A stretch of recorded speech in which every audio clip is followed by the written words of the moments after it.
وَلَقَدْ يَسَّرْنَا الْقُرْآنَ لِلذِّكْرِ فَهَلْ مِن مُّدَّكِرٍ الحمد لله رب العالمين والصلاة والسلام على أشرف الأنبياء والمرسلين أما بعد فأعوذ بالله من الشيطان الرجيم من همزه ونفخه ونفثه بسم الله الرحمن الرحيم رب اشرح لي صدري ويسر لي أمري واحلل عقدة من لساني يفقه قولي اللهم انفعنا بما علمتنا وعلمنا ما ينفعنا وزدنا علما فبشر عبادي الذين يستمعون القول فيتبعون أحسنه أولئك الذين هداهم الله وأولئك هم أولو الألباب وما تفرقوا إلا من بعد ما جاءهم العلم بغيا بينهم ولولا كلمة سبقت من ربك إلى أجل مسمى لقضي بينهم وَإِنَّ الَّذِينَ أُورِثُوا الْكِتَابَ مِنْ بَعْدِهِمْ لَفِي شَكٍّ مِّنْهُ مُرِيبٍ فَلِذَلِكَ فَادْعُ وَاسْتَقِمْ كَمَا أُمِرْتَ وَلَا تَتَّبِعْ أَهْوَاءَهُمْ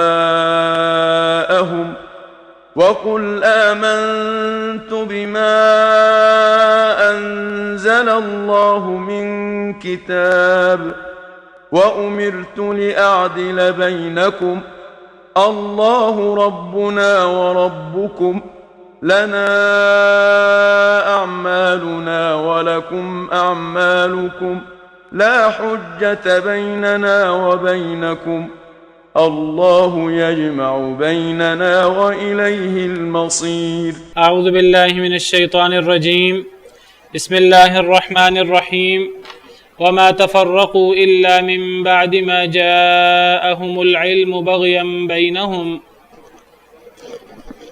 اور نہیں انہوں نے تفرقہ بازی کی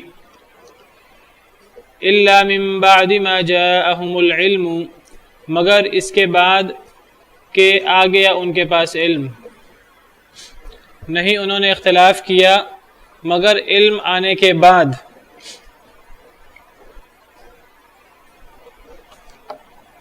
بغیم بینہم آپس میں بغاوت کی وجہ سے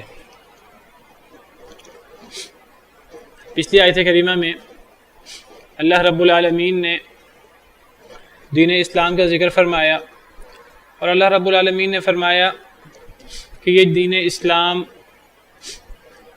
یہ تمام انبیاء کرام علیہم السلام کا دین تھا تمام انبیاء کرام کو اللہ نے یہی دین ان کی طرف بھیجا وہ انبیاء اسی دین کی دعوت دیتے تھے اور اسی دین پر عمل پیرا تھے یہی دین اللہ تعالیٰ نے نبی کریم صلی اللہ علیہ وسلم پر وحی کیا اور اللہ نے قیامت تک اسے ہی مقرر فرمایا ہے اور اس دین کا خلاصہ کیا ہے کہ تم دین کو قائم کرو اللہ کی توحید کو قائم کرو اللہ کی توحید اس کو خود بھی اپناؤ ایک اللہ کی عبادت کرو ایک اللہ کی بات مانو اسی کے احکامات پر چلو اس کے علاوہ کسی کے ساتھ کوئی عبادت کا کوئی اور تعلق اللہ کے علاوہ کسی اور کے ساتھ نہیں ہونا چاہیے اسی دین کو قائم کرنا ہے اسی توحید کو قائم کرنا ہے خود بھی اور اسی کی آگے دعوت بھی دینی ہے وَلَا تَتَفَرَّقُوا فِي اور تفرقہ بازی نہیں کرنی دین میں تفرقہ بازی یہ اتنی نقصان دہ ہے کہ اللہ تعالیٰ نے یہاں دین کا جب خلاصہ بیان کیا کہ دین کو قائم کرو تو ساتھ ہی تفرقہ بازی سے منع فرمایا کہ تفرقہ بازی نہ کرو اب اس آیت کریمہ میں اللہ تعالیٰ ان لوگوں کا ذکر کر رہے ہیں جنہوں نے دین اسلام میں تفرقہ ڈالا پچھلے انبیاء کرام علیہم السلام نے جب اپنی قوموں کو دعوت دی تب بھی نبی کریم صلی اللہ علیہ وسلم نے جب اپنی قوم کو دعوت دی تو پھر بھی بہت سارے لوگوں نے اس دعوت کو، دین اسلام کی دعوت کو مانا نہیں، تفرقہ ڈالا۔ تفرقہ ڈالا سے مراد کہ وہ اللہ کے دین کو انہوں نے قبول نہیں کیا۔ جب انہوں نے اللہ کے دین کو قبول نہیں کیا تو اللہ کے دین سے الگ ہو گئے۔ پھر جو بندہ اللہ کے دین پر قائم دائم ہوتا ہے، گویا کہ وہ ایک بنیاد پر وہ جمع ہوا ہوتا ہے اور وہ ایک جماعت پر ہوتا ہے۔ تو جو بندہ اس دین سے، اللہ رب العالمین کے احکامات کو ماننے سے انکار کر دیتا ہے، اس دین کو تسلیم کرنے سے انکار کر دیتا ہے، گویا کہ پھر وہ اس بنیاد سے اور وہ اس جماعت سے الگ ہو جاتا ہے، وہ تفرقہ بازی اختیار کرتا ہے۔ تو فرمایا کہ وما تفرقوا الا من بعد ما جاءهم العلم، اور نہیں انہوں نے تفرقہ ڈالا مگر اس کے بعد کہ ان کے پاس علم آ گیا۔ جن لوگوں نے اس دین اسلام کو قبول نہیں کیا، جو لوگ اس سے الگ ہوئے، پرانے انبیاء کے دور میں بھی، نبی صلی اللہ علیہ وسلم کے دور میں بھی، یہ تمام لوگ اس لیے انہوں نے اللہ کے حکم سے روگردانی نہیں کی کہ ان کے پاس علم نہیں تھا، ان کو پتہ نہیں تھا، نہیں، ان کے پاس علم تھا، ان کو پتہ تھا۔ علم ہونے کے باوجود انہوں نے اختلاف کیا۔ ان کے پاس جب اللہ کی طرف سے علم آ گیا، جب ان کو وہ علم بتا دیا گیا نبیوں کی زبانی، جب ان کے پاس علم آ گیا، ہدایت واضح ہو گئی، ہدایت واضح ہونے کے بعد، علم آنے کے بعد انہوں نے اختلاف کیا، انہوں نے اس کو ماننے سے انکار کر دیا۔ نہیں انہوں نے تفرقہ ڈالا الا من بعد ما جاءهم العلم، مگر اس کے بعد کہ ان کے پاس علم آ گیا، بغیا بینہم، آپس میں بغاوت کرتے ہوئے۔ تو پتہ لگا کہ ان کے اللہ کے حکم کو، اللہ کے دین اسلام کو نہ ماننے کی وجہ جہالت نہیں تھی، لا علمی نہیں تھی۔ علم آنے کے بعد، دین واضح ہونے کے بعد انہوں نے اختلاف کیا، انہوں نے تفرقہ ڈالا۔ جب جہالت وجہ نہیں تھی تو پھر کیا وجہ بنی؟ اللہ فرماتے ہیں وہ وجہ ان کی بغاوت تھی۔ بغاوت کا مطلب ہوتا ہے کہ میں یہ بات نہیں مانتا۔ ایک بندہ جو ہے وہ ہٹ دھرمی کرتے ہوئے کسی بات سے انکار کر دے تو یہ بغاوت ہوتی ہے۔ دین اسلام سے روگردانی کی وجہ بغاوت بنی، لا علمی اور جہالت جو ہے وہ اس کی وجہ نہیں بنی۔ یہودیوں کے بارے میں آتا ہے کہ قرآن کریم میں کہ یہودیوں نے جو دین اسلام کو قبول نہ کیا، اس کی وجہ یہ نہیں تھی کہ انہیں کوئی قرآن کریم کے بارے میں کوئی شک تھا کہ یہ اللہ کی کتاب ہے کہ نہیں، اس کی وجہ یہ نہیں تھی کہ انہیں نبی کریم صلی اللہ علیہ وسلم کے بارے میں کوئی شک تھا کہ شاید یہ اللہ کے نبی نہیں ہے، ایسی کوئی بات نہیں تھی۔ وہ قرآن کریم کو، نبی کریم صلی اللہ علیہ وسلم کو ایسے پہچانتے تھے جس طرح وہ اپنی اولاد کو پہچانتے تھے۔ قرآن کریم میں ہے الذین آتیناہم الکتاب یعرفونہ کما یعرفون ابناءہم، وہ لوگ جنہیں ہم نے کتاب دی وہ اس کتاب کو یا وہ نبی کریم صلی اللہ علیہ وسلم کو ایسے پہچانتے ہیں جیسے اپنے بچوں کو پہچانتے ہیں۔ جب وہ قرآن کو پہچانتے ہیں، نبی کریم صلی اللہ علیہ وسلم کو پہچانتے ہیں کہ یہ سچے نبی ہیں، قرآن اللہ کی سچی کتاب ہے، پھر مانتے کیوں نہیں ہیں؟ اللہ فرماتے ہیں وَإِنَّ فَرِيقًا مِّنْهُمْ لَيَكْتُمُونَ الْحَقَّ وَهُمْ يَعْلَمُونَ، ان میں سے ایک گروہ حق کو چھپاتا ہے اور وہ جانتے ہیں، انہیں پتہ ہے حق کیا ہے، اس کے باوجود وہ حق کو چھپاتا ہے۔ الحق من ربک، حق آپ کے رب کی طرف سے ہے۔ فلا تکونن من الممترین، پس ہرگز نہ ہو جائیں آپ شک کرنے والوں میں سے۔ تو پتہ لگا کہ ہمیشہ لوگ حضرت نوح علیہ السلام کے زمانے سے ان کے بعد جتنے انبیاء آئے، نبی کریم صلی اللہ علیہ وسلم کے زمانے میں بھی ہمیشہ لوگ دین کی خلاف ورزی کرتے رہے، دین کو قبول کرنے سے انکار کرتے رہے۔ اس کی وجہ یہ نہیں تھی کہ لا علمی تھی، نہیں، انہوں نے علم آنے کے بعد، دلائل واضح ہونے کے بعد، معجزات اور دلائل و براہین سورج کی طرح واضح ہونے کے باوجود انہوں نے تفرقہ ڈالا، انہوں نے اختلاف کیا، ماننے سے انکار کیا۔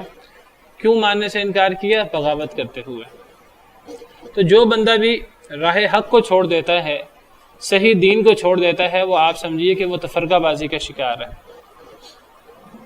پھر وہ فرقوں میں بڑھتا ہے، کیونکہ اس نے ایک بنیاد، جو ایک بنیادی حقیقت ہے، ایک بنیاد ہے، ایک جماعت ہے، اس کو چھوڑ دیا۔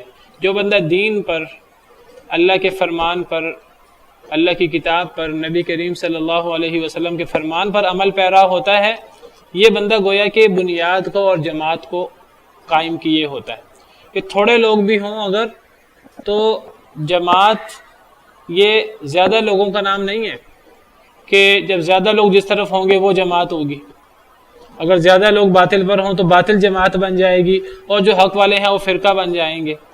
نہیں، جماعت اور فرقے کا فرق کیا ہے؟ جو لوگ اصل کو قائم کیے ہوئے ہیں وہ جماعت ہے، اور جو لوگ اصل سے ہٹ گئے ہیں وہ فرقہ ہیں، وہ تفرقہ ڈالنے والے لوگ ہیں۔ بات یاد رکھیے، یہ بڑا بنیادی اصول ہے ایک، اس آیت کریمہ سے اور پچھلی آیت سے بھی پتہ لگتا ہے کہ دین کو قائم کرو اور دین میں تفرقہ نہ ڈالو۔ تفرقہ کیا ہوا کہ جو اللہ نے جو وحی کی ہے اس وحی کو نہ مانا جائے، یہ تفرقہ ہے۔ وحی کو مانا جائے، وحی پر عمل کیا جائے تو یہ تفرقہ نہیں ہے۔ ہاں، اگر وحی کے فہم میں اختلاف ہو جائے یہ بھی تفرقہ نہیں ہے، یاد رکھیے۔ اگر وحی کے فہم میں اختلاف ہو جائے یہ بھی تفرقہ نہیں ہے۔ تفرقہ کیا ہے؟ ایک بندہ جو ہے وہ ماننے سے ہی انکار کر دیتا ہے، میں نہیں مانتا، اور نہ ماننے کی وجہ لا علمی نہیں ہوتی، علم ہوتا ہے، دلائل ہوتے ہیں، لیکن بندہ ماننے سے انکار کر دیتا ہے۔ یہ فرقہ واریت ہے کہ ماننے سے انکار کر دینا، گویا کہ وہ بنیاد کو اور اصل جو جماعت ہے اس کو چھوڑ دیتا ہے۔ نبی صلی اللہ علیہ وسلم نے ارشاد فرمایا کہ تم سے پہلے یہودی عیسائی تھے اور تم ان کے نقش قدم پہ چلو گے، اور وہ 71 فرقوں میں بٹے، عیسائی 72 فرقوں میں بٹے، تم 73 فرقوں میں بٹو گے۔ پھر آپ نے فرمایا کہ یہ سارے کے سارے فرقے جو ہیں یہ جہنمی ہوں گے سوائے ایک کے، تو وہ ایک ہے وہ جنتی ہوگا، اور وہ ایک فرقہ جو حق فرقہ ہے وہ کون سا ہے؟ صحابہ کرام نے سوال کیا، آپ نے فرمایا کہ وہی الجماعہ، وہ جماعت ہے، جماعت ہے، اور بعض روایات میں ہے ما انا علیہ و اصحابی، وہ ہیں جو اس طریقہ کار پر ہیں جو میرا اور میرے صحابہ کا طریقہ کار ہے۔ پتہ لگا کہ نبی کریم صلی اللہ علیہ وسلم کا اور صحابہ کا طریقہ کار وہ کیا تھا؟ صحابہ کرام کا طریقہ کار نبی صلی اللہ علیہ وسلم تھا، نبی کریم صلی اللہ علیہ وسلم والا تھا، اور نبی کریم صلی اللہ علیہ وسلم کا طریقہ کار کیا تھا؟ کتاب و سنت پر عمل۔ تو کتاب و سنت پر عمل کرنا، یہ جو فرقہ یہ کام کرتا ہے وہ باقی فرقوں کے مقابلے میں اسے آپ فرقہ کہہ لیں تو ایک الگ بات ہے، ورنہ وہ فرقہ ہے ہی نہیں۔ اس معنی میں کہ 73 فرقے ہیں، 72 جہنمی ہیں اور ایک جنتی ہے، اس معنی میں اس کو فرقہ کہہ دیجئے، ورنہ وہ فرقہ نہیں ہے، وہ اصل میں جماعت ہے۔ اور یہ کون سا وہ گروہ ہے جو نبی کریم صلی اللہ علیہ وسلم اور صحابہ کرام کے طریقہ کار پر ہے، اور وہ طریقہ کار کیا ہے؟ کتاب و سنت والا۔ اور دوسری روایت میں اسی گروہ کو جماعت قرار دیا گیا ہے، الا وہی الجماعہ، خبردار وہ جماعت ہے۔ اس سے پتہ لگا جو بندہ کتاب و سنت پر عمل پیرا ہوتا ہے، نبی کریم صلی اللہ علیہ وسلم کے اور صحابہ کرام کے طریقے پر عمل پیرا ہوتا ہے، گویا کہ وہ جماعت کے ساتھ ہے۔ اب اگر دنیا میں ایسے لوگ کم ہو جائیں جو نبی کریم صلی اللہ علیہ وسلم کے طریقہ کار پر ہیں، جو قرآن و سنت پر کما حقہ عمل کرنے کی کوشش کرتے ہیں، وہ کم بھی ہو جائیں پھر بھی ان کو جماعت کہا جائے گا، پھر بھی انہیں امت، انہیں جماعت کہا جائے گا۔ اللہ تعالیٰ نے سیدنا ابراہیم علیہ السلام اکیلے کو امت قرار دیا ہے، ان ابراہیم کان امتا قانتا للہ حنیفا۔ ابراہیم علیہ السلام ایک امت تھے، امام تھے یا امت تھے، قانتا للہ حنیفا، اللہ کے فرما بردار تھے اور اللہ کے لیے یک طرفہ تھے۔ تو فرما بردار اللہ کا، اللہ کی فرما برداری آپ سمجھیے یہ ہے اصل اصول۔ جو بندہ اللہ کی فرما برداری کرتا ہے وہ گویا کہ اصل پر ہے، وہ اصل کو تھامے ہوئے ہے، وہ جماعت ہے، وہ امت ہے پوری۔ اور جو بندہ اس اصول سے ہٹ جاتا ہے وہ پھر فرقوں کا شکار ہو جاتا ہے۔ اللہ تعالیٰ نے قرآن کریم میں سورہ انبیاء میں بہت سارے انبیاء کا ذکر فرمایا۔ جب بہت سارے انبیاء کا ذکر فرمایا تو اللہ نے آخر میں فرمایا کہ اولئک یسارعون فی الخیرات، یہ سب وہ لوگ تھے جو نیکیوں میں جلدی کرنے کی کوشش کرتے تھے، وَيَدْعُونَنَا رَغَبًا وَرَهَبًا، یہ سب لوگ ہمیں پکارتے تھے امید رکھتے ہوئے، ڈرتے ہوئے، وَكَانُوا لَنَا خَاشِعِينَ، وہ سب جو ہیں وہ اللہ کے سامنے خشوع خضوع، اللہ سے ڈرتے تھے۔ پھر آگے فرمایا إِنَّ هَذِهِ أُمَّتُكُمْ أُمَّةً وَاحِدَةً، کہ اے لوگو یہ جو تمام انبیاء کی جماعت ہے یہ سب کے سب تمہاری امت ہے، امتا واحدہ، یہ ایک ہی امت ہے. وَأَنَا رَبُّكُمْ فَاعْبُدُونَ، میں تم سب کا رب ہوں، تم میری عبادت کرو. سورہ انبیاء کی آیت ہے، بڑی سورہ انبیاء کے آخر میں، تو بہت اہم آیت ہے جس سے پتہ لگتا ہے کہ اصل امت، اصل جماعت کسے کہتے ہیں. تو میں نے ذکر کیا سورہ انبیاء میں بہت سارے انبیاء کا اللہ نے الگ الگ ذکر فرمایا، اور پھر اللہ تعالیٰ اس کے آخر میں فرماتے ہیں کہ سورت کا آخر ہے. اللہ تعالیٰ سورت کے اختتام میں فرماتے ہیں، آیت نمبر 92 ہے سورہ انبیاء کی، سارے انبیاء کا ذکر کرتے ہوئے، ان هذه امتکم، یہ ساری کی ساری جو پیچھے گزری واقعات، یہ ساری تمہاری امت ہے.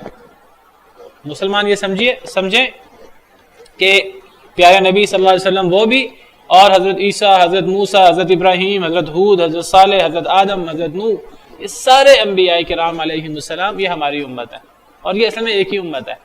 اور اس امت کا رب کون ہے؟ وَأَنَا رَبُّكُمْ، میں تم سب کا رب ہوں. اس امت کا کام کیا ہے؟ فَاعْبُدُونَ، میری عبادت کرو. توحید، صرف اللہ وحدہ لا شریک کی عبادت، یہ ہے اصل میں ہمیں دنیا میں بھیجنے کا مقصد. اس لیے سارے انسان دنیا میں آئے، تمام انبیاء کی، ان کی امتوں کی، اللہ نے جو پیدا کیا سب کو، مقصد ایک ہی تھا، وہ یہی تھا. وَتَقَطَّعُوا أَمْرَهُمْ بَيْنَهُمْ، لوگوں نے کیا کیا؟ انہوں نے ٹکڑے ٹکڑے کر دیا اپنے معاملے کو آپس میں. یہ جو ٹکڑے ٹکڑے کرنا ہے اپنے معاملے کو، یہ ٹکڑے ٹکڑے کرنا کیا ہے؟ یعنی جو اللہ نے اپنی فرما برداری کا حکم دیا، اللہ نے اپنی عبادت کا حکم دیا، اللہ نے وحی بھیجی، اس وحی کو ماننے کا حکم دیا. جس نے اس وحی کو نہ مانا، جس نے اللہ کی عبادت سے انکار کیا، جس نے اس عبادت میں اوروں کو شریک کیا، جو شیطان کے رستے پر لگ گیا، تو وہ گویا کہ اس نے اپنے معاملے کو ٹکڑے ٹکڑے کر لیا. ہمیشہ سے جو لوگ نبیوں کے رستے سے ہٹتے آ رہے ہیں، گویا کہ وہ اس امت کو، وہ اس رستے کو تقسیم کرتے آ رہے ہیں، وہ فرقہ واریت کا شکار ہوتے آ رہے ہیں. یہ ہے اصل میں فرقہ واریت، یہ ہے اصل میں وَتَقَطَّعُوا أَمْرَهُمْ بَيْنَهُمْ، انہوں نے اپنے معاملے کو آپس میں ٹکڑے ٹکڑے کر لیا. اللہ فرماتے ہیں سب نے ہماری طرف لوٹ کر آنا ہے، ہم بتائیں گے پھر انہیں اس کا انجام کیا ہے. تو اسی چیز کو یہاں فرقہ واریت قرار دیا گیا. اور یہ فرقہ واریت اکثر جہالت کی وجہ سے نہیں ہوتی، یہ اکثر اللہ کے حکم سے روگردانی. ایک بندہ بوانگے دوڑ کہتا ہے میں نہیں مانتا، اس کو پتہ ہے صحیح بات کیا ہے، لیکن وہ تعویلیں کرتا ہے، وہ ثابت کرتا ہے کئی دفعہ کہ نہیں میں مانتا ہوں لیکن اس کا مطلب یہ نہیں ہے. کئی دفعہ تو اعلان انکار کر دیتا ہے، میں مانتا ہی نہیں اس کو. کئی دفعہ جو ہے وہ تحریف کر دیتا ہے ماننے کی. تو علم آنے کے بعد لوگوں نے اختلاف کیا. تو اب فرقہ واریت کیا ہوئی؟ فرقہ واریت یہ ہوئی اللہ کے حکم کو ماننے سے انکار کرنا، کتاب و سنت سے روگردانی کرنا. جو بندہ کتاب و سنت سے روگردانی کرے گا، چاہے امت کا بڑا حصہ ان لوگوں پر مشتمل ہو، وہ فرقہ ہوں گے. اور جماعت کون ہے؟ جو لوگ حق پر ہیں، جو لوگ کتاب و سنت کو تھامے ہوئے ہیں، جو لوگ اقامت دین، نقیم الدین، جو اقامت دین کر رہے ہیں، جو اللہ کی عبادت توحید اس پر خود بھی عمل پیرا ہیں اور دوسروں کو بھی توحید پر اور صرف ایک اللہ وحدہ لا شریک کی عبادت کا کہتے ہیں. تو یہ لوگ جو ہیں وہ انشاءاللہ جماعت ہیں، اور یہی وہ گروہ ہے انشاءاللہ جو جنتی ہے. جی اصل میں عقیدے میں جب بگاڑ شروع ہوا تو پھر صحابہ کرام اور تابعین نے، جو لوگ حق پر تھے، تو جب صحابہ کرام کے بعد تابعین آئے، تابعین میں کچھ لوگوں نے گڑبڑ کی، کچھ لوگ الگ ہونا شروع ہوئے. تو جو لوگ الگ ہوئے عقیدے وغیرہ کے معاملات میں، تو پھر جو حق پر لوگ تھے انہوں نے کہا کہ ہم اہل السنہ والجماعہ ہیں. اہل السنہ والجماعہ یہ وہ جماعت تھی جو سنت اور جماعت پر قائم تھی. اہل سنہ سے مراد ہم سنہ والے ہیں، سنت کے شیدائی ہیں ہم، تو نبی صلی اللہ علیہ وسلم کے طریقے والے، جس طرح ما انا علیہ واصحابی. اور جماعت کا مطلب یہ تھا کہ ہم، خوارج نے اصل میں اپنے خلیفہ سے بغاوت کی اور خلیفہ کے خلاف خروج کیا. خوارج جو شروع میں لوگ گمراہ ہوئے ان میں خوارج تھے، تو انہوں نے اصل میں خلیفہ کے خلاف بغاوت کا علم بلند کیا. تو انہوں نے کہا کہ ہم جماعت والے ہیں، ہم خلیفہ کے خلاف بغاوت کرنے والے نہیں ہیں، خروج کرنے والے نہیں ہیں. اگر خلیفہ غلطی بھی کرے گا، ہم خلیفہ کی غلطی واضح کریں گے، لیکن غلطی واضح کرنے کا مطلب یہ نہیں ہے کہ ہم اس کے خلاف اب تلواریں لے کر ہم اس کے خلاف کھڑے ہو جائیں. اگر ہم تلواریں لے کر کھڑے ہوں گے تو پھر یہ ایسی فرقہ واریت پھیلے گی اور ایسی خانہ جنگی ہوگی جو کبھی ختم نہیں ہو سکے گی. تو اس معنی میں ان کو جماعت کہتے ہیں، ورنہ ان کا اصل نام ہے اہل سنہ والجماعہ. اسی کا نام آگے جا کر جب وہ حدیث وغیرہ کا کام، جب حدیث کی تدوین وغیرہ ہوئی تو انہی لوگوں کو بعد میں اہل الحدیث بھی قرار دیا گیا، اہل الحدیث، اصحاب الحدیث یا محدثین. تو میں آپ کو بتاؤں کہ ناموں میں زیادہ پیچھے پڑنا نہیں چاہیے. کئی لوگ جو ہے وہ ناموں کے پیچھے پڑتے رہتے ہیں اور سمجھتے ہیں کہ جو ہمارا نام ہے، ہمارا فلاں نام ہے، جو بھی جس کا بھی یہ نام ہوتا ہے وہ حق پر ہوتا ہے. میں آپ سے کہوں ناموں سے کچھ نہیں، ناموں کے پیچھے کچھ نہیں رکھا ہوا، اصل چیز عمل ہے. تو عمل وہ ہونا چاہیے جو اہل سنہ والجماعہ کا عمل تھا. عمل وہ ہونا چاہیے جو ہمارے اہل الحدیث، اصحاب الحدیث، محدثین، جو ہمارے سلف صالحین ہیں، جو ان کا عقیدہ تھا، جو ان کا طریقہ کار تھا، جو اختلافات کے اندر ان کا رویہ تھا. کوئی اختلاف آتا وہ کیا کرتے تھے، اصل ہے وہ چیز. آج بہت سے لوگ ہیں مسلمان کہلاتے ہیں، ان کے کام مسلمانوں والے نہیں ہیں، کام ان کے ایسے ہیں جو اسلام تو ان چیزوں کا حکم نہیں دیتا. بہت سے لوگ ہیں آج وہ اپنے آپ کو اہل بیت قرار دیتے ہیں، کام تو ان کے اہل بیت والے نہیں ہیں. بہت سے لوگ ہیں وہ اپنے آپ کو، کوئی اپنے آپ کو صدیقی کہنے والا ہے، کوئی اپنے آپ کو فاروقی کہنے والا ہے، کوئی عثمانی کہنے والا ہے، کوئی علوی، اور کوئی کیا کیا کہنے والا ہے، کوئی اہل حدیث کہنے والا ہے. اہل حدیث کہلوانے والوں کے کام بھی کیسے کیسے ہیں وہ ہمارے سامنے. تو اصل چیز نام نہیں ہے، اصل چیز وہ کام اور وہ منہج ہے. تو جو منہج صحابہ کرام کا، تابعین کا، اہل سنہ والجماعہ کا تھا، ہمارے سلف صالحین کا، اصحاب الحدیث، اہل الحدیث، محدثین کا تھا، وہ منہج صحیح ہے. اور وہ منہج کیا ہے کہ کوئی اختلاف ہو جائے، عقیدے کا مسئلہ ہو، فقہ کا مسئلہ ہو، تو اسے اللہ اور اللہ کے رسول کی طرف لوٹا دو. وَمَا اخْتَلَفْتُمْ فِيهِ مِنْ شَيْءٍ فَحُكْمُهُ إِلَى اللَّهِ. یہ ہے اصل میں جماعت. کوئی کون سا طریقہ کار اختیار کرنا ہے؟ ما انا علیہ واصحابی، نبی صلی اللہ علیہ وسلم کا اور صحابہ کرام کا طریقہ کار. کون سی سنت اختیار کرنی ہے؟ علیکم بسنتی و سنت الخلفاء الراشدین المہدیین، میری سنت کو لازم پکڑ لو اور میرے خلفاء راشدین کی سنت کو لازم پکڑ لو. تو یہ ہمارا منہج ہے اور یہ ہمارا طریقہ کار ہے، اور ایک مسلمان کا یہ طریقہ کار ہونا چاہیے. اور مسلمان یاد رکھیے، بعض لوگوں نے کیا کیا، بعض گروہوں میں بٹ کر انہوں نے چند چیزوں کو اہمیت دے دی. کسی نے تبلیغ کو اہمیت دے دی، کسی نے جہاد کو اہمیت دے دی، کسی نے فلاں چیز کو اہمیت دے دی، کسی نے فلاں چیز کو اہمیت دے دی. کسی ایک چیز کو اہمیت دینے سے بات نہیں بنتی، پورے دین پر عمل کرنا ہوتا ہے. یہ نہیں کہ ایک چیز کو آپ فوکس کر لیں، باقی چیزوں میں آپ پیچھے رہ جائیں. کسی چیز کو بھی پیچھے نہیں چھوڑنا، کوشش کرنا دین کے ہر حکم پر عمل کریں. یا ایھا الذین آمنوا ادخلوا فی السلم کافہ، اے ایمان والو سلامتی میں پورے کے پورے داخل ہو جاؤ. اللہ کا ہمیں حکم یہ ہے کہ سلامتی میں پورے کے پورے داخل ہو جاؤ. کچھ لوگوں نے تقسیم کر لی، یہ بڑے احکامات ہیں، یہ چھوٹے احکامات ہیں، ہم بڑے احکامات پر عمل کریں گے، چھوٹے احکامات کی وہ پرواہ نہیں کرتے. اللہ کا حکم بڑا ہو چھوٹا ہو، ہر حکم پر عمل کرنے کی کوشش کرنی ہے اور کسی بھی اللہ کی نافرمانی سے بچنے کی کوشش کرنی ہے. یہ ہے اصل میں اہل سنہ والجماعہ، یہ ہے اصل میں جماعت، نبی صلی اللہ علیہ وسلم کو اور صحابہ کرام کا طریقہ کار. اور جو اس طریقہ کار سے ہٹتا ہے وہ فرقہ واریت کا شکار ہوتا ہے. اور یہ فرقہ واریت یہ جہالت کی وجہ سے نہیں آتی، یہ ہٹ دھرمی کی وجہ سے آتی ہے کہ میں نہیں مانوں گا، یہ تب آتی ہے. اور جو لوگ فرقہ واریت کا شکار ہوتے ہیں تو ان کا انجام کیا ہے؟ کئی آیات میں اس کو شرک کے ساتھ ذکر کیا گیا. اللہ نے فرمایا منیبین الیہ واتقوہ واقیموا الصلاۃ ولا تکونوا من المشرکین من الذین فرقوا دینہم وکانوا شیعا، کہ اللہ کی طرف رجوع کرو، اللہ سے ڈرو، نماز قائم کرو، اور ولا تکونوا من المشرکین، مشرکوں میں سے نہ ہو جاؤ، من الذین فرقوا دینہم وکانوا شیعا، ان لوگوں میں سے جنہوں نے اپنے دین کو ٹکڑے ٹکڑے کر دیا اور گروہوں میں بٹ گئے. اب اس آیت کریمہ میں تفرقہ بازی کو شرک کے ساتھ ذکر کیا گیا ہے. ایک اور آیت کریمہ میں اللہ فرماتے ہیں ان الذین فرقوا دینہم وکانوا شیعا لست منہم فی شیء، جنہوں نے اپنے دین کو ٹکڑے ٹکڑے کر دیا. ان الذین فرقوا دینہم، ابھی میں نے آپ کے سامنے جو آیت رکھی تھی سورہ انبیاء کی، وہاں بھی تھا وتقطعوا امرہم، انہوں نے اپنے کام کو ٹکڑے ٹکڑے کر دیا. تو یہ فرقہ واریت والے اپنے دین کو ٹکڑے کر دیتے ہیں، دین پر عمل نہیں کرتے، ٹکڑے کر دیتے ہیں. تو جنہوں نے اپنے دین کو ٹکڑے کر دیا اور گروہوں میں بٹ گئے، لست منہم فی شیء، اے نبی آپ کا ان سے کوئی تعلق نہیں ہے۔ جب نبی کا ان سے تعلق نہیں ہے تو کیا ان کا پھر نبی سے تعلق ہوگا؟ ان کا بھی نبی سے کوئی تعلق نہیں ہوگا۔ تو ہمیں فرقہ واریت سے بچنا ہے، ہمیں اپنے آپ کو کتاب و سنت کو چھوڑ کر کسی اور کی طرف منسوب کرنے سے، کوئی اور منہج اختیار کرنے سے، کسی سرزمین کی طرف منسوب کرنے سے، کسی شخصیت کی طرف منسوب کرنے سے، کسی علاقے، کسی مدرسے کی طرف منسوب کرنے سے، کسی شہر کی طرف منسوب کرنے سے بچنا چاہیے۔ ہمیں اگر ہماری نسبت ہے تو ہماری نسبت دین اسلام کے ساتھ ہے، ہم مسلمان ہیں۔ جو بندہ اپنے آپ کو مسلمان کہتا ہے، کتاب و سنت پر عمل پیرا ہوتا ہے اور لوگوں کو اسی دین کی دعوت دیتا ہے، اس سے بہتر کوئی نہیں ہے۔ اللہ تعالیٰ کا ارشاد ہے وَمَنْ أَحْسَنُ قَوْلًا مِّمَّنْ دَعَا إِلَى اللَّهِ، اس سے اچھی بات کس کی ہو سکتی ہے جو اللہ کی طرف لوگوں کو بلائے، وَعَمِلَ صَالِحًا، خود بھی نیک عمل کرے، وَقَالَ إِنَّنِي مِنَ الْمُسْلِمِينَ، اور وہ کہے میں مسلمان ہوں۔ اور اسلام کیا ہے؟ کتاب و سنت کا نام ہے۔ ایک بندہ کہ میں مسلمان ہوں، وہ فرقہ واریت، فرقوں کی طرف اپنے آپ کو منسوب نہیں کرتا، خود بھی نیک عمل کرتا اور لوگوں کو اللہ کی طرف بلاتا ہے۔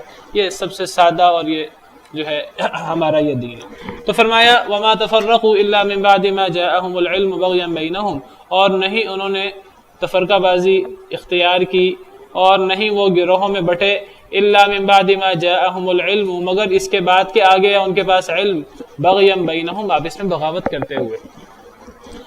ولولا كلمة سبقت من ربك الى اجل مسمى لقضي بينهم، اور اگر نہ ہوتی بات سبقت لے جا چکی آپ کے رب کی طرف سے، الى اجل مسمى، ایک وقت مقررہ تک، لقضی بینہم، البتہ فیصلہ کر دیا جاتا ان کے درمیان۔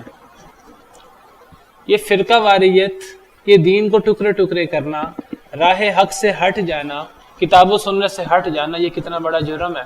اللہ فرماتے ہیں یہ اتنا بڑا جرم ہے کہ اگر اللہ نے پہلے سے طے نہ کیا ہوتا کہ فلاں کو اتنی مہلت دینی ہے تو ان کا فیصلہ، ان کا کام تمام کر دیا جاتا۔ کن کا؟ ان فرقہ واریت اختیار کرنے والوں کا، ان کا لقضی بینہم، ان کا فیصلہ کر دیا جاتا۔ فرقہ واریت اتنا بڑا جرم ہے کہ جرم اکیلا ہی اللہ کے عذاب کے لیے کافی ہے۔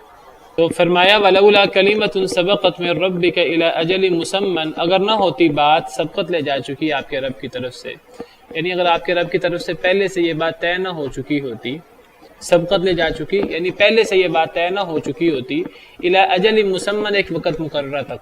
ایک وقت مقررہ تک کیا مطلب؟ یعنی اگر ہر امت کا یا ہر انسان کی موت کا وقت مقرر نہ ہوتا، اللہ نے پہلے لوح محفوظ میں لکھا نہ ہوتا فلاں کو اتنی مہلت دینی ہے، فلاں کو اتنی عمر دینی ہے، فلاں کو اتنی عمر دینی ہے، اگر یہ بات نہ ہوتی، لقضی بینہم، البتہ ان کے درمیان فیصلہ کر دیا جاتا۔ فیصلہ سے مراد کیا ہے؟ یہاں قضیہ، قضاء سے مراد موت ہے۔ قرآن کریم میں قضاء موت کے معنی میں بھی استعمال ہوا ہے۔ حضرت موسیٰ کے بارے میں آتا ہے فَوَكَزَهُ مُوسَىٰ فَقَضَىٰ عَلَيْهِ، وہ دو لوگ لڑ رہے تھے تو حضرت موسیٰ نے ان میں سے ایک کو مارا، فَقَضَىٰ عَلَيْهِ، تو وہ مر گیا۔ قضاء موت کے معنی میں بھی آتا ہے۔ تو لقضی بینہم، البتہ ان کا کام تمام ہو جاتا، یعنی یہ لوگ ختم کر دیے جاتے، ان پر اللہ کا عذاب ایسا آتا کہ یہ مل یا میٹ ہو جاتے۔ کن لوگوں کی بات ہو رہی ہے؟ تفرقہ بازی اختیار کرنے والوں کی بات ہو رہی ہے۔ اللہ فرماتے ہیں اگر پہلے سے اللہ نے ان کی اتنی عمر ہوگی یہ نہ لکھا ہوتا تو یہ تفرقہ بازی اتنا بڑا جرم ہے کہ یہ اکیلا جرم ہی ان پر ہولناک عذاب آنے کے لیے کافی تھا۔ تفرقہ بازی اتنا بڑا جرم ہے۔ وَإِنَّ الَّذِينَ أُورِثُوا الْكِتَابَ مِن بَعْدِهِمْ لَفِي شَكٍّ مِّنْهُ مُرِيبٍ، اور بے شک وہ لوگ جن کو وارث بنایا گیا کتاب کا ان کے بعد، البتہ وہ شک میں ہیں، اس سے شک ڈالنے والے شک میں، جن کو وارث بنایا گیا کتاب کا ان کے بعد۔ کن کے بعد؟ پچھلی آیت کریمہ میں 5 انبیاء کا ذکر ہے، سب سے پہلے رسول کا اور سب سے آخری رسول کا اور پھر درمیان میں رسولوں کا، افضل رسولوں کا ذکر ہے۔ جب یہ 5 رسولوں پر جو دین اترا ہے وہی دین جو ہے وہ نبی صلی اللہ علیہ وسلم پر اترا، وہی دین اگر ہمارے لیے اللہ نے مقرر کیا ہے تو گویا کہ ان سب کا دین ایک ہے۔ تو اب اللہ تعالیٰ نے جب ان سب کا ذکر کیا ہے، پرانے انبیاء کا، پرانے رسولوں کا اور ان پر اترنے والے دین کا ذکر کیا ہے، تو پھر اللہ تعالیٰ تبصرہ فرما رہے ہیں کہ اس دین میں تفرقہ بازی ہوتی رہی۔ پرانے جو رسول تھے تو ان کی قوموں میں سے بھی لوگ تفرقہ بازی اختیار کرتے رہے، دین حق سے ہٹتے رہے، اور نبی صلی اللہ علیہ وسلم کے دعوت سے بھی لوگوں نے روح گردانی کی۔ اور اللہ نے فرمایا کہ اگر پہلے سے بات طے نہ ہوتی کہ کسی کتنی عمر ہوگی تو اللہ کی طرف سے عذاب آ جاتا، فرقہ واری اتنا بڑا جرم ہے۔ اب اللہ تعالیٰ فرماتے ہیں وَإِنَّ الَّذِينَ أُورِثُوا الْكِتَابَ مِن بَعْدِهِمْ، جنہیں کتاب کا وارث بنایا گیا ان کے بعد۔ کن کے بعد؟ کہ جب بھی انبیاء آتے ہیں تو انبیاء پر کتاب اترتی ہے، اللہ کے رسول آتے ہیں، کتاب اترتی ہے تو وہ لوگوں کو دعوت دیتے ہیں۔ تو شروع میں لوگ ایمان لے آتے ہیں، بہت سے لوگ شروع میں بھی ایمان نہیں لاتے۔ تو جو لوگ بعد میں وارث بنائے گئے، جو لوگ بعد میں آتے گئے تو وہ شک کرتے رہے۔ یعنی شروع میں کیا ہوتا ہے کہ جب نبی اور رسول آتے ہیں تو ایک گروہ ان کی دعوت کو مان لیتا ہے، دوسرا گروہ ان کی دعوت کا انکار کر دیتا ہے۔ پھر کیا ہوتا رہا کہ جو ان کی دعوت کا انکار کرتا رہا وہ گروہ تو تباہ و برباد ہوتے رہے۔ آخرکار جب اللہ کی طرف سے فیصلہ آتا اور اللہ کی طرف سے مدد آتی تو نبی رسول اور ان کے ساتھ جو ایمان والے تھے وہ بچ جاتے، باقی لوگ جو ہیں وہ ہلاک ہو جاتے۔ اب وہ جو یہ تو پہلی جماعت تھی جو نبیوں کے ساتھ تھی، جب اسی جماعت میں ان کی اولاد پیدا ہوتی اور پھر آہستہ آہستہ دین سے دور ہوتے تو جن کو وارث بنایا گیا کتاب کا ان کے بعد، پہلے لوگوں کے بعد، وہ اس کتاب کے بارے میں شک میں پڑتے رہے۔ جو اصلاً کتاب کا انکار کرنے والے تھے وہ تو ہلاک ہوتے رہے نا۔ اب جو کتاب کو ماننے والے تھے وہ ان کو اللہ نے بچا دیا نبیوں کے ساتھ۔ جب اللہ نے عذاب اتارا تو وہ جو مخالفین تھے وہ ہلاک ہو گئے۔ کون بچے؟ نبی اور نبی کے ساتھ ایمان لانے والے۔ اب وہ جو ایمان والے ہیں جب ان کی اولادیں پیدا ہوئیں، ان کی اولادوں میں بھی ناخلف لوگ آہستہ آہستہ پیدا ہوتے رہے تو وہ پھر اسی کتاب کے بارے میں شکوک و شبہات کا شکار ہوتے رہے۔ وَإِنَّ الَّذِينَ أُورِثُوا الْكِتَابَ مِن بَعْدِهِمْ، جنہیں وارث بنایا گیا کتاب کا ان کے بعد، یعنی پہلے لوگوں کے بعد۔ پہلے لوگوں میں سے بھی کچھ ماننے والے تھے، کچھ انکار کرنے والے تھے۔ انکار کرنے والے تو ختم ہوتے گئے نا، اللہ کا عذاب آتا رہا پچھلی قوموں پہ، تو پرانی قومیں تباہ ہوتی رہیں جو نافرمان تھی۔ اب وہ جو ایمان والے تھے جن کو ان کے بعد وارث بنایا گیا، ان کی اولادیں ناخلف، ان میں بھی لوگ کتاب میں شک کرتے رہے۔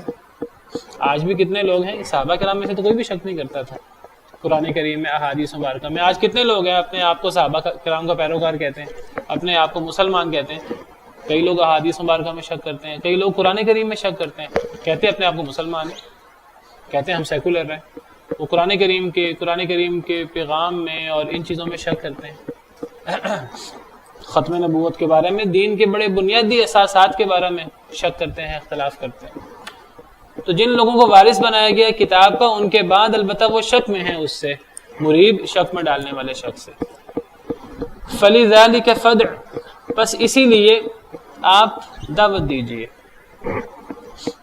اسی لیے فَلِذَلِكَ، بس اسی لیے فَادْعُ، اے نبی صلی اللہ علیہ وسلم آپ دعوت دیجئے۔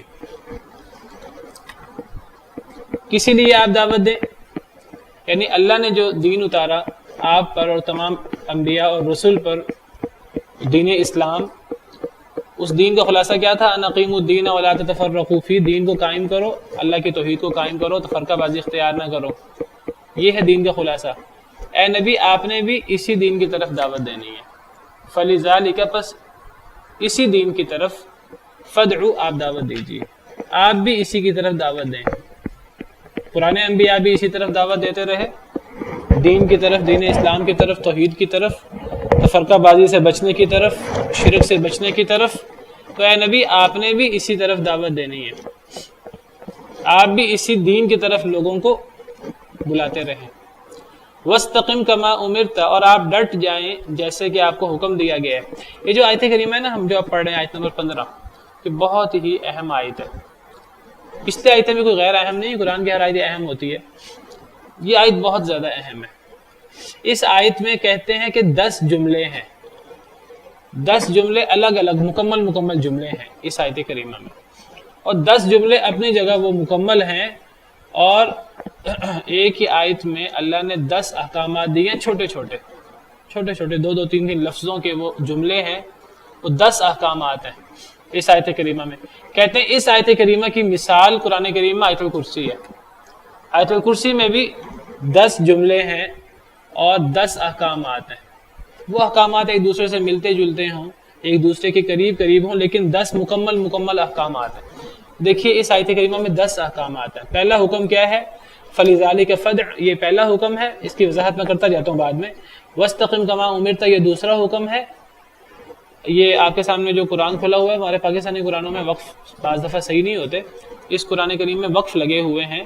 تو پہلا وقف فدعو پہ ہے، دوسرا وَاسْتَقِمْ كَمَا أُمِرْتَ پہ ہے، تیسرا جملہ وَلَا تَتَّبِعْ أَهْوَاءَهُمْ، چوتھا وَقُلْ آمَنْتُ بِمَا أَنزَلَ اللَّهُ مِنْ كِتَابٍ، پانچواں وَأُمِرْتُ لِأَعْدِلَ بَيْنَكُمْ، چھٹا اللہ ربنا و ربکم، ساتواں لنا اعمالنا ولکم اعمالکم، آٹھواں لا حجت بیننا و بینکم، نواں اللہ یجمع بیننا، اور دسواں وإلیہ المصیر. یہ 10 جملے ہیں چھوٹے چھوٹے. یہ ہر جملہ اپنے اندر ایک سمندر رکھتا ہے. یہ ہر حکم اپنی جگہ ایک پورا حکم ہے اللہ کا، اور اپنی جگہ اس کی اہمیت ہے. 10 احکامات ایک چھوٹی سی آیت میں موجود ہیں. گویا کہ جس کو کہتے ہیں نا کہ کوزے میں دریا کو بند کر دینا ہے، وہ والی بات ہے. کہتے ہیں یہ اتنی عظیم آیت ہے کہ اس آیت کی مثال آیت الکرسی ہے. اگر آیت الکرسی کو سامنے رکھیں، اس کا بھی انداز اس سے ملتا جلتا ہے، اگرچہ موضوع تھوڑے فرق ہیں دونوں کے، تو اس میں بھی اسی طرح چھوٹے چھوٹے جملے ہیں، اور 10 جملے ہیں آیت الکرسی میں بھی. سورہ بقرہ، جی یہ آیت الکرسی سورہ بقرہ آیت نمبر 255. یہ بھی دیکھیے اس میں بھی 10 جملے ہیں. پہلا جملہ کیا ہے؟ اللہ لا الہ الا ہو، یہ پہلا جملہ ہے. دوسرا الحی القیوم، تیسرا لا تأخذہ سنۃ ولا نوم، چوتھا لہ ما فی السماوات وما فی الارض، پانچواں من ذا الذی یشفع عندہ الا بإذنہ، چھٹا یعلم ما بین ایدیہم وما خلفہم، ساتواں ولا یحیطون بشیء من علمہ الا بما شاء، آٹھواں وسع کرسیہ السماوات والارض، اور نواں ولا یؤودہ حفظہما، اور دسواں وہو العلی العظیم. تو یہ 10 جملے ہیں. کہتے ہیں اس آیت میں بھی امام ابن کثیر نے یہ دونوں میں مشابہت بیان کی ہے، تو کہتے ہیں بہت اہم آیت ہے. تو یہ 10 احکامات کو ذرا غور سے سنیے. پہلا حکم ہے کہ یہ جو تمام انبیاء کرام علیہم السلام کا دین تھا، پچھلی سے پچھلی آیت میں جو فرمایا اللہ نے جو ان کی طرف نازل کیا، جس کا خلاصہ یہ ہے اقیم الدین ولا تتفرقوا فیہ، فرمایا اے نبی صلی اللہ علیہ وسلم تمام انبیاء اسی کی طرف دعوت دیتے رہے، آپ کا کیا کام ہے؟ فلذلک فادعوا، آپ بھی اسی کی طرف دعوت دیتے رہے. اب نبی نے جب یہ دعوت دینی ہے تو جو نبی کے وارث ہیں علماء، ان کا بھی یہی کام ہے، وہ بھی اسی دین کی دعوت دیں. وہ اپنے کسی فرقے کی طرف اور اپنی کسی چیز کی طرف دعوت نہ دیں، اپنے مدرسے کی طرف، اپنے علماؤں کی طرف، اپنے کسی موقف کی طرف دعوت دینی ہے تو اللہ کی طرف، اللہ کے دین کی طرف دعوت دیں. دوسری بات وَاسْتَقِمْ كَمَا أُمِرْتَ، آپ اس ڈٹ جائیں جیسے آپ کو حکم دیا گیا ہے. اور اس پہ پہلے بات ہو چکی ہے استقامت کے بارے میں. استقامت کا مطلب ہے کہ ایک انسان نے منہ سے جو دعویٰ کیا ہے، جب انسان کو آزمائش آئے، انسان اب عمل سے اس کو ثابت کرے. انسان نے منہ سے دعویٰ کیا آمنت باللہ، اب جب انسان پر جب اللہ کا حکم آئے، اب انسان جو ہے وہ پھسلنا شروع کر دے. اب انسان دائیں بائیں راستہ تلاش کرنے کی کوشش کرے، سود کھانا ہے کہ نہیں کھانا. اب انسان جو ہے نا وہ ارد گرد تلاش کرنا شروع کرے. ٹھیک ہے، تو وَاسْتَقِمْ كَمَا أُمِرْتَ، جو آپ کو حکم دیا گیا اس پر ڈٹ جائیں. اب استقامت اختیار کریں، اور جو استقامت اختیار کرتے ہیں ہم پیچھے ان کی فضیلت پڑھ چکے ہیں. ان الذين قالوا ربنا الله ثم استقاموا تتنزل عليهم الملائكة الا تخافوا، کو فرشتے نازل ہوتے ہیں.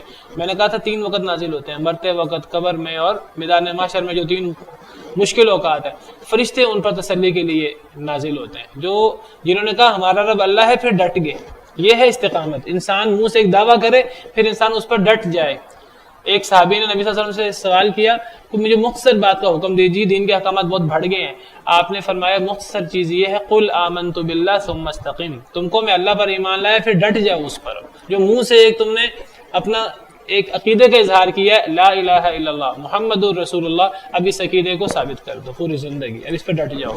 تو وَاسْتَقِمْ كَمَا أُمِرْتَ، اے نبی ڈٹ جائیے جیسے آپ کو حکم دیا گیا. استقامت کہنے کو چھوٹی سی چیز ہے، اس کے اندر اللہ کا ہر حکم آ جاتا ہے. یعنی جو آپ کو حکم دیا گیا ہے اس حکم پر عمل پیرا ہو جائیں، جس سے روکا گیا اسے رک جائیں. چھوٹا سا جملہ ہے لیکن بہت اس کے پیچھے گہرائی ہے. تیسری بات فرمائی وَلَا تَتَّبِعْ أَهْوَاءَهُمْ، لوگوں کی خواہشات کی پیروی نہیں کرنی، لوگوں کے پیچھے نہیں لگنا، دنیا کے پیچھے نہیں لگنا، دنیاوی مفادات کو چھوڑ دینا ہے، یہ غیروں کو چھوڑ دینا ہے، یہودیوں عیسائیوں کے پیچھے نہیں چلنا. وہ کبھی آپ سے راضی نہیں ہو سکتے، وہ کبھی آپ سے خوش نہیں ہو سکتے، ان کی پیروی نہیں کرنی. یہ بھی پورا لمبا موضوع ہے. سورہ فاتحہ مختصر صورت ہے، اس صورت کے آخری آیت اسی بارے میں. صراط الذین انعمت علیہم غیر المغضوب علیہم ولا الضالین. ہم مغضوب علیہم کا رستہ نہیں چاہتے, ہم گمراہوں کا رستہ نہیں چاہتے, ہم گمراہوں کی مغضوب علیہم کی پیروی بھی نہیں کرتے. ہم کس کی پیروی کرتے ہیں, ہم کس کا رستہ چاہتے ہیں؟ انعمت علیہم, جن پر اللہ کا انعام ہوا, نبیوں کا, صدیقین کا, شہداء کا, صالحین کا. اور ان کا طریقہ کار کیا تھا؟ کتاب و سنت. ان کی پیروی نہ کریں, ان کے پیچھے نہ لگیں. چوتھی بات, وقل آمنت بما انزل اللہ من کتاب, آپ یہ اعلان کریں کہ میں ایمان لے آیا ساتھ اس کے جو اللہ نے نازل کی, من کتاب, کتاب جو اللہ نے کتاب نازل کی ہے میرا اس پر ایمان ہے, وہ میرا دین ہے, میرا اوڑھنا بچھونا وہ ہے, میرا اس کے علاوہ کسی چیز سے کوئی تعلق نہیں ہے. اگر ہمارے لیے کوئی چیز دین ہے وہ کیا ہے؟ جو اللہ کی طرف سے نازل ہوا, اس کے علاوہ کوئی ہمارا دین نہیں ہے. اتبعوا ما انزل الیکم من ربکم ولا تتبعوا من دونه اولیاء, جو کچھ تم پر تمہارے رب کی طرف سے نازل ہوا اس کی پیروی کرو, اور اس کے علاوہ اولیاء کی پیروی نہ کرو. اس ما انزل اللہ کو چھوڑ کر ہم کسی چیز کو دین بنائیں گے, گویا کہ ہم اسے اللہ کا شریک بنا لیں گے. یہ بات یاد رکھیے کہ ما انزل اللہ کے علاوہ جسے دین بنایا, کوئی چیز دین نہیں ہو سکتی. وہ کسی انسان کی بات, وہ دین کی وضاحت, قرآن کریم کی کسی آیت کی وضاحت ہو سکتی ہے, قرآن کریم کی کسی آیت کی تائید ہو سکتی ہے, تردید ہو سکتی ہے, وہ دین نہیں ہو سکتی. یہ بات یاد رکھیے. کسی بڑے سے بڑے عالم کی بات ہو, صحابی کی بات ہو, میں کہوں تابعی کی بات ہو, کسی بڑے سے بڑے امام کی بات ہو, وہ دین کی کسی قرآن کی کسی آیت کی, حدیث کی تائید ہو سکتی ہے یا تردید ہو سکتی ہے. وہ ضروری نہیں کہ ہر بات صحیح بھی ہو, وہ صحیح بھی ہو سکتی ہے, غلط بھی ہو سکتی ہے. اور اگر وہ تائید بھی ہوگی دین کی کسی آیت کی, وہ خود دین نہیں ہوگی, وہ اس کسی انسان کی عبارت, وہ دین نہیں ہوگی. وہ قرآن کی آیت کی تائید ہوگی, وہ قرآن نہیں ہوگا. قرآن صرف دین صرف ما انزل اللہ ہوگا, اور ما انزل اللہ میں قرآن اور حدیث دونوں آ جاتے ہیں. دین ان دو چیزوں کا نام ہے, اور کسی چیز کا نام دین نہیں ہے. تو آپ کے میں ایمان لایا ساتھ اس کے جو اللہ نے نازل کی کتاب, اور کتاب سے مراد کتاب بھی ہے, اور کتاب سے مراد کتاب کی تشریح بھی ہے. وَأُمِرْتُ لِأَعْدِلَ بَيْنَكُمْ, اور مجھے حکم دیا گیا ہے کہ میں تمہارے درمیان عدل کروں. یہ ابھی ذرا آیت لمبی ہے تو اس کو آج اسی پر بس کرتے ہیں. اس کو انشاءاللہ, اس آیت کریمہ کو, بڑی عظیم آیت ہے, اس کو انشاءاللہ آئندہ مکمل کریں گے. جی بڑی اہم آیت ہے. تو 10 احکامات ہیں اس میں, تو اس آیت کو اسی اہمیت کے ساتھ پڑھنا چاہیے. سبحان ربک رب العزت عما یصفون وسلام علی المرسلین والحمد للہ رب العالمین. في رحمه تحلو الحياة شوقا إلى